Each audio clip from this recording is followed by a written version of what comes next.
Magandang umaga, kumusta po? Narito po ulit ang update natin para sa lagay ng ating panahon.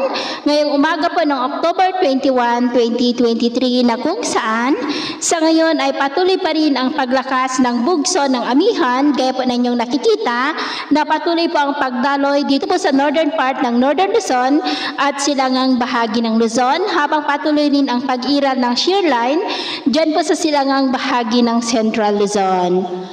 At sa atin pong long range forecast ay nananatili naman po na walang bagyo na namamataan na tatawid dito po sa ating bansa hanggang sa matapos ang buwan na ito ay storm free po tayo. At sa lagay ng ating panahon ngayong madaling araw ay generally fair weather po sa malaking bahagi ng ating bansa pero mayroon pa rin pong tsansa ng mga isolated rain sa ilang bahagi ng Babuyan Island, silangan ng Cagayan, silangan ng Isabela, Aurora, Infanta, Real, Polillo Island, Camarines Norte, Catanduanes, ilang bahagi ng Camarines Sur, Legazpi, Masbate, Oriental Mindoro, Marindoque, Palawan, Iloilo, San Jose de Buenavista, Bacolod, Escalante, ilang bahagi ng Cebu, Camotes Island, ilang bahagi ng Leyte, Surigao del Norte, Misamis Oriental at Mati. At mamaya po ay sisikat ang araw sa malaking bahagi ng ating bansa maliban lamang sa mga tsansa ng maulap na kalangitan na may mga pulupulong pag-ulan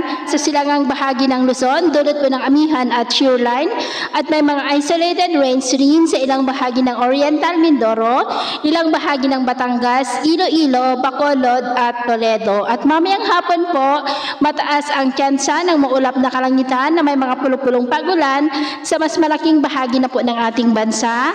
Kaya kung lalabas tayo sa ating mga tahanan, ay ugaliin po natin lagi ang magdala ng kahit anong panangga natin sa init ng araw at proteksyon na rin po sa mga biglaang buhos ng ulan. At sa atin naman po ang mga baybayin, wala naman po tayong nakataas na anumang gale warning signals, pero iba yung pag-iingat lamang po kung papalaot tayo para mas makaiwas sa mga sakunang pangkaragatan, lalo na po dyan sa mga baybayin ng Batanes dahil medyo maalon na po dyan dahil sa papalakas na po na bugso ng amihan.